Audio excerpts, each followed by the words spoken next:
Mr. James, you are about to finish your visit to Idlib. Can you tell us what have you seen here? Yes, the two most shocking things I saw were helicopter attacks on a small village using machine guns and missiles, and sustained mortar and artillery attacks on a city of Murad al-Numan.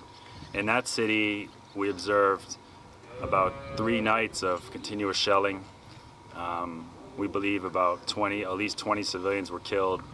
We saw with our own eyes 9 civilian bodies, some just body parts from direct hit on men leaving a mosque or men in the streets.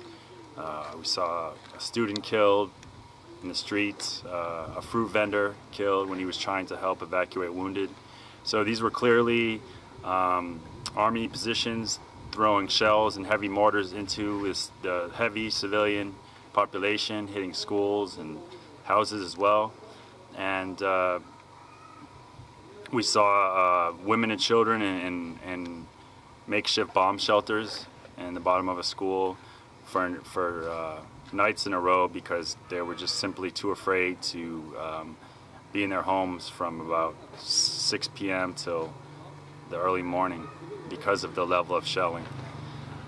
So that was clearly an indication that they're just throwing shells into the city, that they're not targeting FSA or anything. They're just trying to terrorize the population.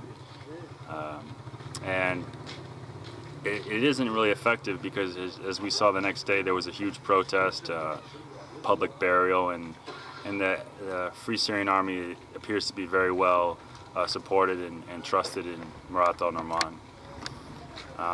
The other thing I mentioned was the helicopter attack.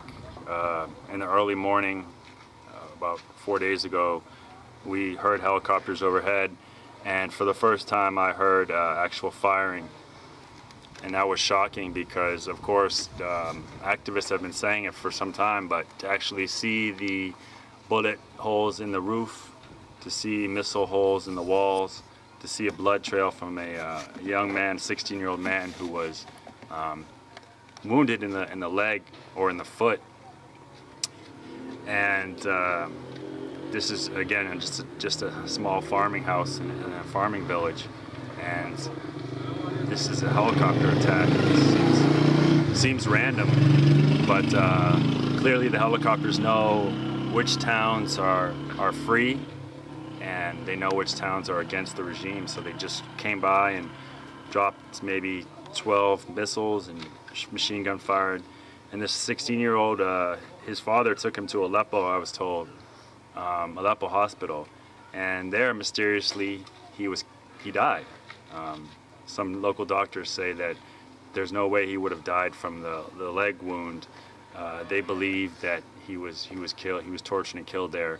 There was some signs that his back was bruised from torture, and other evidence is that his father was arrested. His father didn't come back from Aleppo. So it's a very tragic story of a guy wounded by a helicopter attack, taken to the hospital for treatment, probably killed there, and his father arrested. And what about the human situation of the people? Yeah. Well, in Idlib, it's you see a lot of men who are displaced from their villages. They're forced out of their villages. Some of them haven't been able to go back to their village for a year, and they're living in other villages. They cannot go back and see their families. There's nothing they can do if the army comes to their homes. You know, if one of their family members is arrested. Literally, their village might be only 4 or 5 kilometers away, but they would have to sneak into their village just to see their families. So, thank you, Mr. James. Thank you.